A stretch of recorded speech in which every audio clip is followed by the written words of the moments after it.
I've learned that when you become everything to what a need is out there, there's no denying that people are going to magnetize towards that.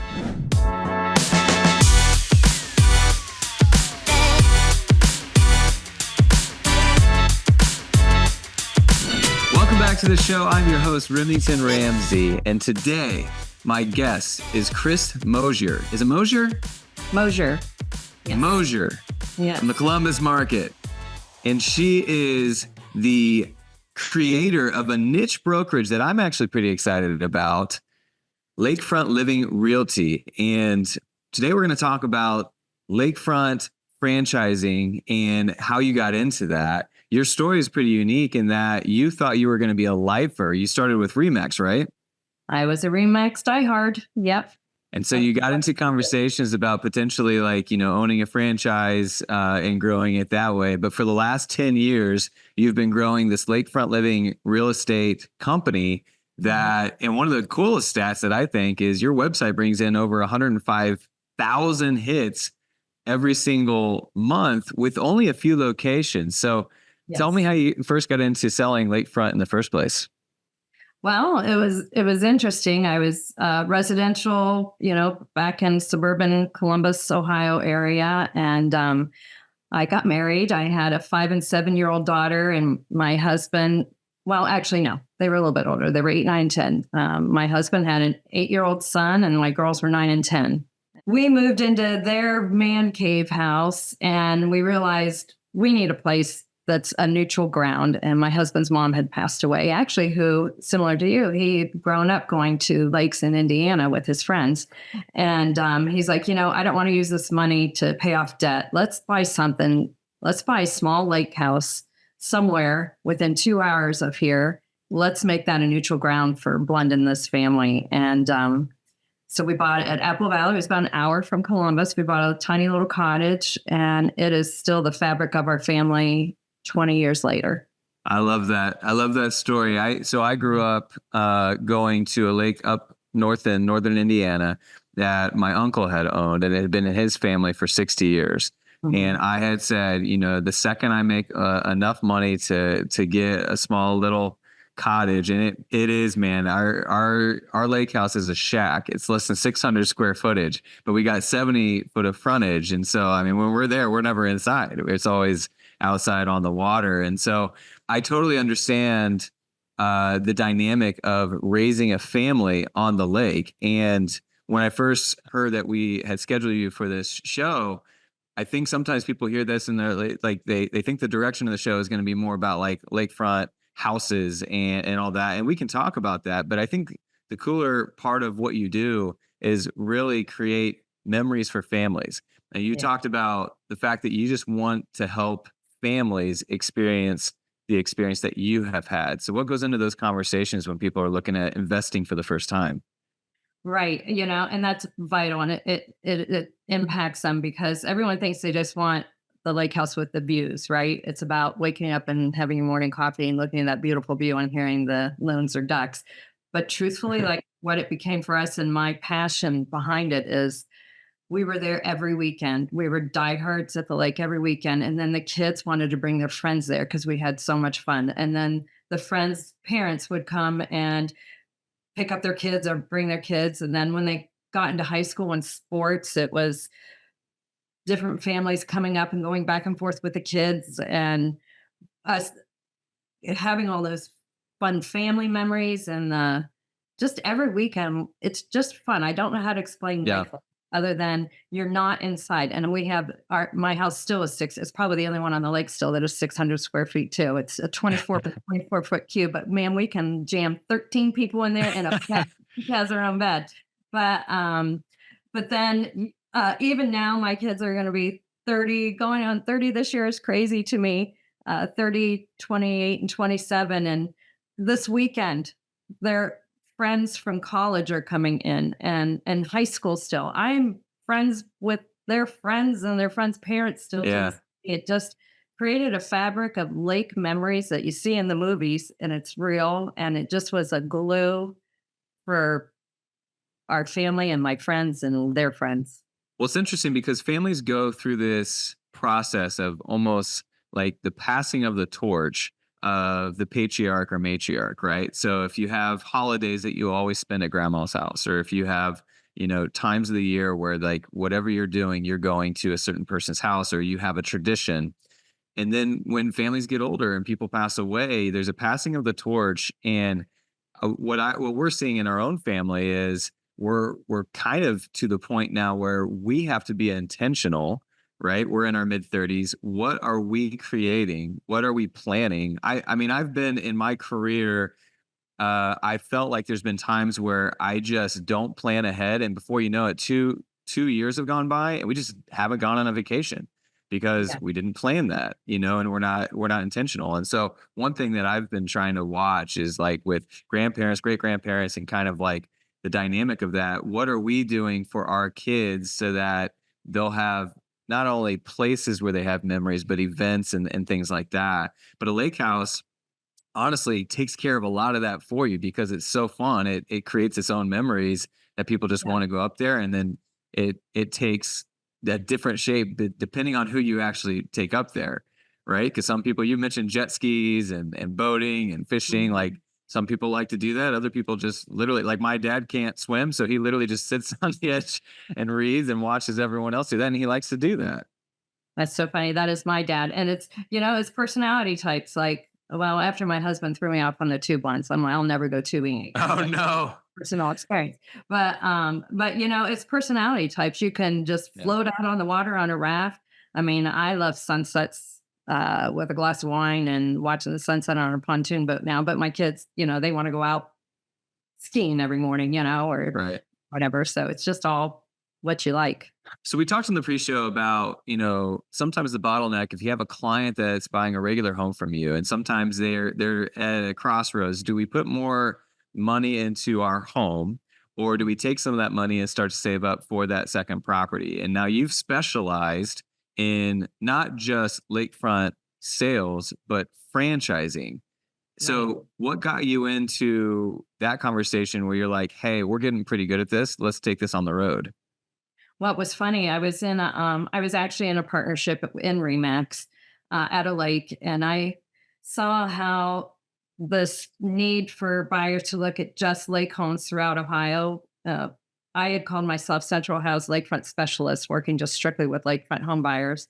I had a partner at this lake where I own this lake home at, an hour from my primary residence, and I wanted to go statewide, and she just wanted to stay at the one lake we were at. So we just had two different visions. And so we ended up breaking up our mutually deciding to dissolve this, and she do her thing and I'll do mine. And being with Remax, I wanted office space because I needed it there. And I couldn't have a Remax office within 2 miles of another office. And I handed the whole business that we had created over to her. So that's when I realized, okay, I need to find a company that sells. First of all, is there a company out there that sells just strictly lake homes? Because I can't buy Remax, even though Mm. that's what I wanted to do. And I found it didn't exist. And then this light bulb went off of, there's lakes in every single state. And it doesn't exist a company that sells strictly lake homes for those buyers, because my buyers looking for lake homes, they don't want to look at residential. They just want to understand the lake. They know nothing about the lakes. Every buyer calls and says, I want a lake home within 2 to 3 hours of my house. But I know nothing about the lakes out there. So, I mean, we know like the back of our hand the depth. Do you want jet skis or no jet skis? If you want to be the glass water skiing at 6 a.m., then you can't go to Candlewood Lake because you can't ski before 10 a.m. Oh, there. wow. So how long did it take you to know those little intimate details? Because how many lakes are there? Oh my gosh, there's 19 main lakes in Ohio, but there's 1,500 little ones. Right. So I ended up joining the MLSs throughout the state to get the major lakes that were the big hubs that most people wanted, so that I could go into every single MLS and see what lake homes were out there. Smart. So it was funny because, yeah, I mean, your original question is how did I start this? Well, I ended up, as I was searching out there on the internet, I found this guy in Boston, Scott Ferrickson. He is my new business partner. Well, 10 years now.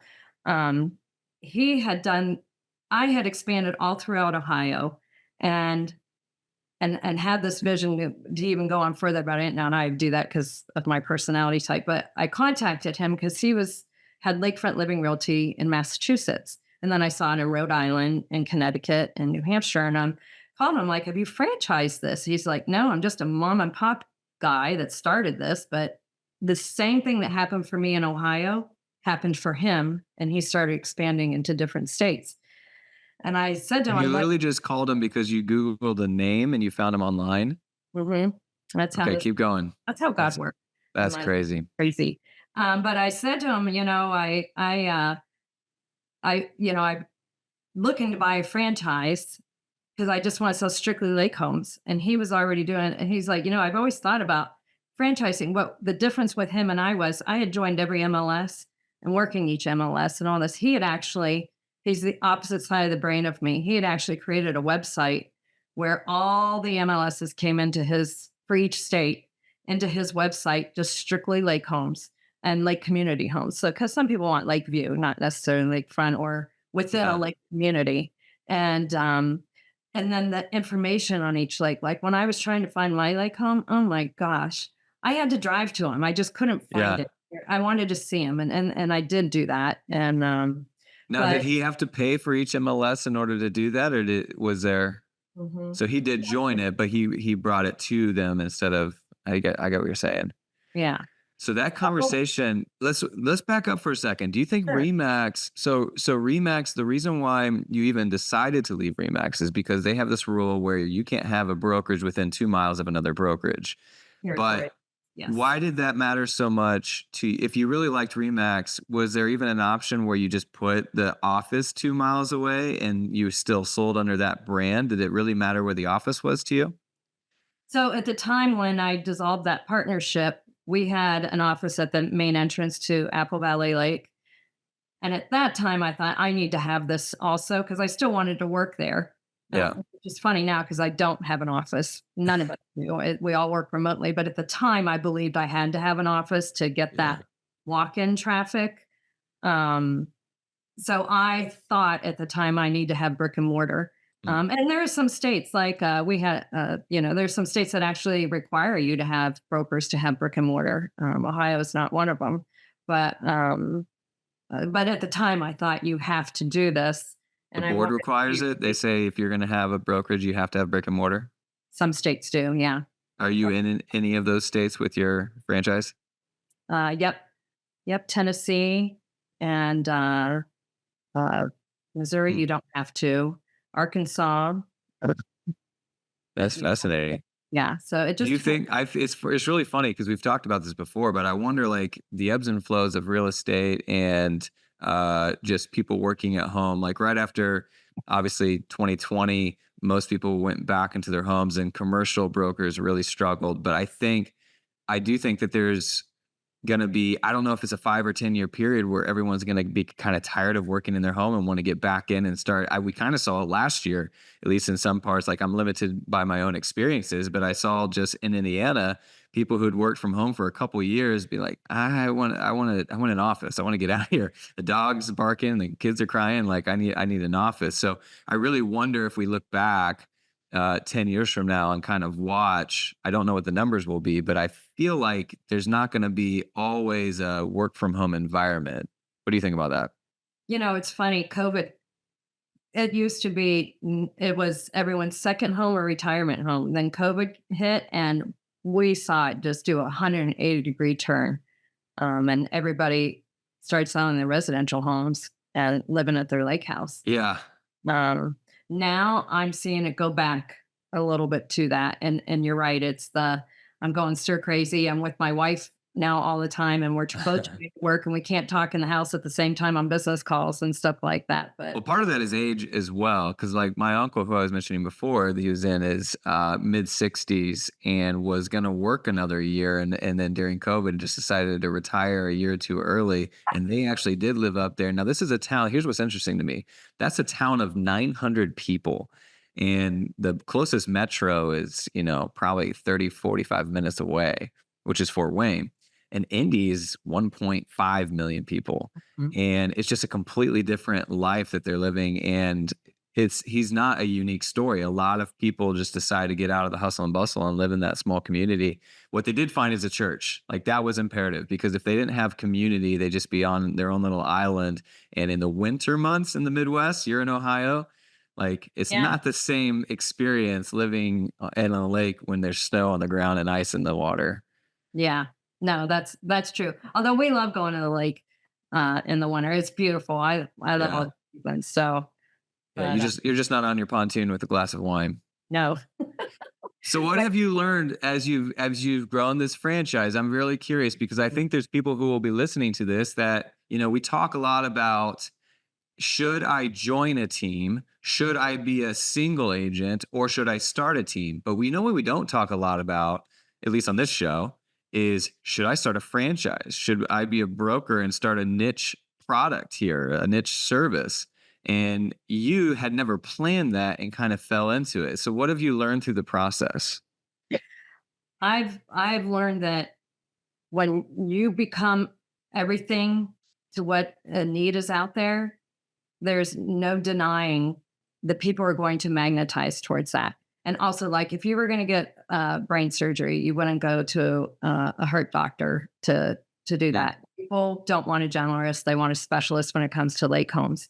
And you can go ask any realtor. I would ask people when they're looking for lake homes. Do you want a realtor that can take you out on the boat to see the lake, to experience the lifestyle, to understand the lakes, all the parts of it, what happens in the winter? When the water goes down in the winter, are you going to be in the mud flats or are you going to be out on the main part of the lake where it doesn't even matter? It's knowing, being an expert about every single lake sure. and providing that knowledge that someone looking for a lake home doesn't even think about. They're not even thinking about any of that. So I think when you have a specialist um, in the lake and all the lakes, and like my team for Ohio, we have someone who may want to look at Apple Valley Lake, but also at Candlewood. Well, they meet with both those agents because those people, they have their boat there, they take them out, and we work as a team to work with the client then Yeah. to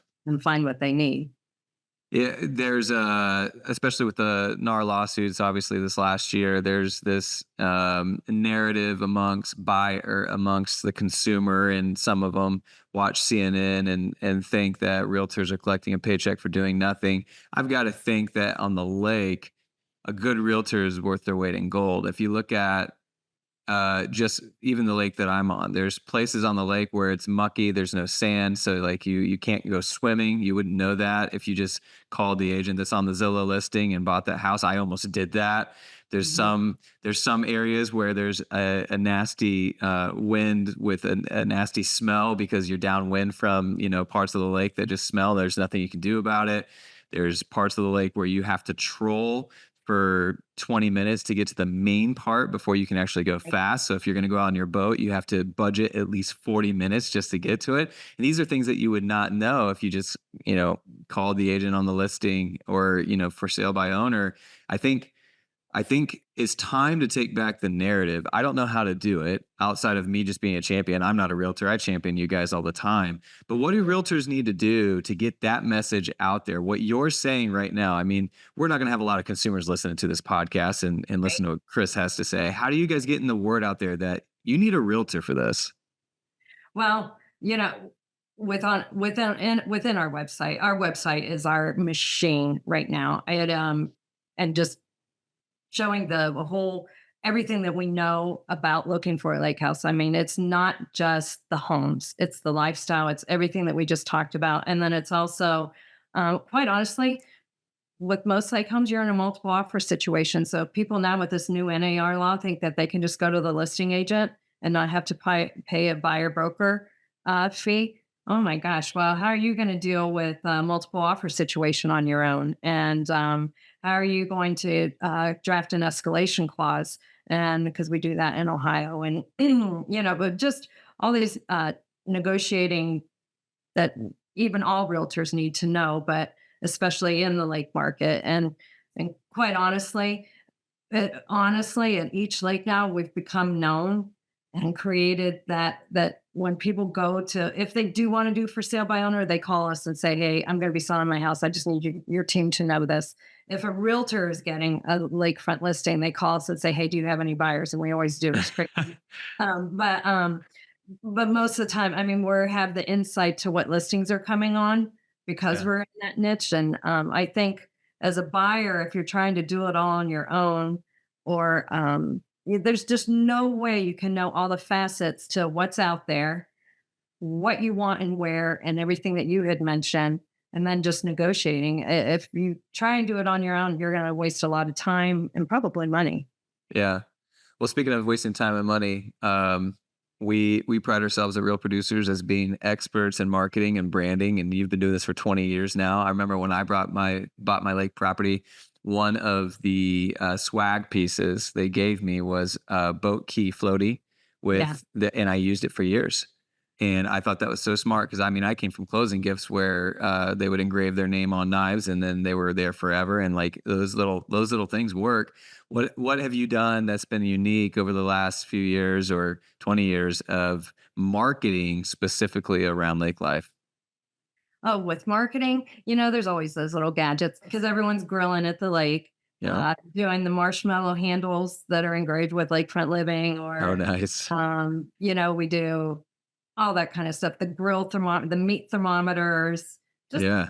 kind of stuff. One of the fun things we did was it was called dock tails, and instead of cocktails, your boat dock tails. Nice. So we would go around and we would on the lake just have different, everybody would create a different docktail and you would Yeah. go dock to dock, but handing out the Yeti cups with our name inscribed on them or whatever, but all around creating something that you're doing with people too. Do Uh, you have a do you have I mean, so all the lakes in Indiana have some type of publication, whether it's on that one particular lake or a grouping of lakes, and they've figured out like niche paper marketing has come back in a big way. They even, since we've been doing it, we've been around for 10 years now, and Two's niche products have been around for 20 years. And we see every 5 years ebbs and flows of, paper products coming in and out. Right now they're thriving. Um, when it comes to like magazines, how do you determine which ones to go into for your own marketing? Because if there's how many did you say 15 major lakes and 1,500 minor yeah, lakes? right. So every like normally has its own newspaper or a publication of something. We're always in that. Once you get the listings, you get the buyers. Although Yeah, we get buyers even if we don't have the listings because of our website. So we have a double-edged sword, which is really nice. But I gotta tell you what, a lot of people who sell their lake home, they sell usually for one of two reasons. There's no one, mom and dad or somebody has passed away, unfortunately, and everyone's moved out of state, and there's nobody there that's just simply going to use it. It's been in the mm. family for forever, and they're usually fixer uppers, or that's what we're usually selling, or Has your team ever tackled the flip on that? Like, have you ever seen the opportunity and be like, man, they just want to get rid of this. We'll go ahead and rehab it and make the profit from our own team? no, I did that once. I'm done. That is not your I'm cup of so tea. into. I'll work with you, but now there's so many investors. This whole Airbnb thing is huge. Yeah. And, so, although that's something to watch out for though, because the investment community, a lot of people now are like, if I can just buy this and then put it, but most lakes, most of them, not the state owned ones, are in private communities with HOAs. We just had a local, where I'm at, the HOA it used to allow short term rentals and they just switched it and said no longer. And now you have all Yeah. these people who've bought investment homes in Airbnb, VRBO who can't do it anymore, and there's lawsuits going on. So there's That's extremely frightening, and that's something that yeah, you have to watch for. I mean, that's why people think, "I don't really follow politics, I don't watch the news," and I think that's ignorant. Like, you at least have to know what your state is, leaning towards when it comes to those policies, because, I mean, if you look at Florida was so saturated with short-term rentals, but now people are so over it that even if they're not an HOA, they're finding ways to just like take it to the right people and say this, we don't want this anymore. And so if you're an investor, so I'm an investor, right? And if you're looking at a lake to invest in, or a side of the lake. Like there's parts of our lake on the north side that do have an HOA. On the south side, there's nothing. It's like county roads. So you got to know that, because the first ones to go, like you said, are the HOAs. And so Right. now you're like so excited. I'm getting my first property and my first rental, and we're going to visit it. And all of a sudden, bam, can't do short term rentals. So what are you going to do? Right. You have no option but for long term. And if you were planning on using it yourself, it's going to be kind of weird if someone's living there and you're trying to use your own rental. Right. Right. It also is fun too. And thinking about that is with the influx of people wanting to buy lake homes and all that. Now that we have become national, it's crazy. A lot of our phone calls are, I'm coming from, California, and I think I want to be in Tennessee or South Carolina, but I don't even know the lakes. Where do I go? And we're Wow. helping on a national level. You know, there's a shorter season in Ohio, but you're going to be much cheaper, and versus our franchise in Florida, which I didn't even know Florida had lakes. I thought they were just ocean. I'm like, we have someone wanting to buy a franchise in Florida, and it Oh, is yeah. the place ever. It's by Orlando, Lake Dora. Oh my goodness. I was like, didn't even know it existed. But That's funny. and then us traveling the country and meeting with people and seeing all these lakes, it's helping people to find them even for, second homes if they do want to retire or Sure, whatever. you're the ultimate source of truth when it comes to lakes. Like instead of going to Zillow or some of the other monster brands, you go specifically to you. No wonder your website's getting so many hits. So how do you pick? I mean, we Real Producers is a franchise. That's what I've spent my last 10 years doing, is launching more. I think we're in 145 cities now. You're on the front end of doing that. How are you finding the talent, or what is your process by which you're launching a franchise in a new state? Scott and I will pick usually a couple of states, and we'll just go and find the realtors who are the big hitters at those lakes and just reach out to them. And although the ones that have come to us, it was from a mass email campaign, and they've come to us. But we do what's called the campfire test. We're very boutiquey. I After being with the big box Remax, and I had to teach myself everything. They don't teach you anything. With this, we get together with our Missouri with our franchise partners once a month. We go to training. We're big into ninja selling too. And So we go to that once a year together, and we're into growing with you and helping you, and uh, building more of a boutique relationship versus, yay, give us your 6% and we'll see you later. Good luck. Yeah. So So have you had, I mean, are you typically finding that when you let's say you go to a state and do you narrow it down to like a handful of them and you try to meet with them all while you're there, or do you just go specifically for one meeting because you had a good phone call conversation? I mean, that seems like a lot of time and invested. it is. We've done both. In South Carolina, we just reached out to so many realtors, and we met at Lake Norman, rented their clubhouse for the day, and put on a presentation, met with all of them. And then we've also just flown to a state because someone's reached out to us. We have to look at your numbers. We don't want, if a lake is only not producing that much and you want this tiny little lake in the middle of nowhere, it's not going to be worth it for them or for us. Right. But the one thing that Scott and I have done, and we both did this, is, and what we give our franchise partners is statewide domination. So, Mm. like, I run the entire state of Ohio. So our Missouri, she runs the Ozarks, but she's going to move to the rest of the state. Tennessee, you don't have to though. Like Tennessee, she's on Tellico Lake, and she wants to stay there. She doesn't want to move to the rest of the state. She just wants to stay there. But if you want to move statewide, that's the opportunity for that franchise owner also to run a statewide franchise company versus just one office. But you don't have to do that. So This is fascinating. I like learning about the growth of niche products and small boutiques. And what's funny is we're calling it that now. You guys get big enough, you won't be able to call yourself a small boutique, right? And you're growing pretty yeah. fast. So I'm glad I'm getting you on the front end. It'll be interesting to interview you 10 years from now. I want to end with this, Chris. You're very vocal about your faith, and you obviously we're land of the free, home of the brave, and we have so many different people from different walks of life, different faiths. When you're recruiting, how important is it to you that the people share not just your values, but your faith? How do you recruit someone that might not share your exact belief structure?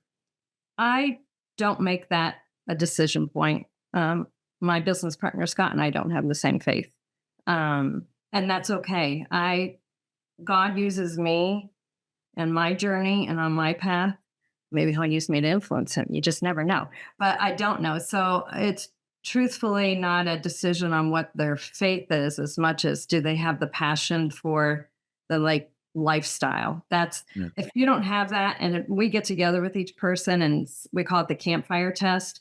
If we can't sit around and feel comfortable and with you, then it probably won't work. But you have Yeah. to have that passion is what our number one criteria is. For me, faith has worked for me. And some of our franchise partners have that same faith and some don't, and that's okay. Yeah. They know I'm vocal about it. Uh, but but I'm sharing my story. I'm not pressuring them to believe the way I believe, or I'm Or just have your same story. Yeah. right. Yeah. Yeah. Well, It's um, been my journey. I'm not making it my journey be their journey. It's just what my journey has been about. yeah. And you're married, you have a blended family, much like myself. Your kids are in their 30s. Are any of them talking about taking over the family business or even becoming a part of it? I can't believe my kids. I cannot believe they don't. I think because my kids saw me doing showings and how hard I worked when they were younger and everything, that they don't want it. But no one wants to take it over. I'm I've like, what's heard this wrong with time them? and time again. This is a thing, and it's interesting to me. I almost want to do a whole seminar on how to get your kids excited, or maybe, that's the lesson where it's like, because that they say that exact same thing that you just said. My kids saw me take a bunch of phone calls when they were younger. And so, I mean, I guess there's a lesson there, but I think it would be so cool to create a business where your kids want to either work with you or at least take it over or something like that. So there's Yeah, something there. Yeah, that's interesting. yeah, that's true. I wish my one daughter, she was so stressed out over taking the real estate exam. She's like, forget it. So she just, Oh, that's a different story altogether. I know, right? So yeah, Test anxiety. Well, where yeah. can we find you? Lakefront Living Realty. You've got a website. What's this famous website we've been talking about so much? Where can we Yeah. find that? www.lakefrontliving.com. Lakefrontliving.com. Lakefrontliving.com. And then you could go on there and you can see the different states that we have. And it's a one-stop shop. It's awesome. And we're growing. We're not there yet, but not in all 51 states, but we're getting there. So Yeah. Well, I wish you hope and success. You've been a pleasure to talk to. And if you are wanting to influence this podcast and tell us who you want us to interview and what you want us to talk about, please send us an email at podcast@realproducersmag.com. And we are also not in every state or city, just like Chris. We're also looking to grow. So if you think, hey, I know someone who could run a franchise for Real Producers, email us again at podcast@realproducersmag.com. Chris, thank you so much. You've been a pleasure. We'll see you next time. great. Thank you.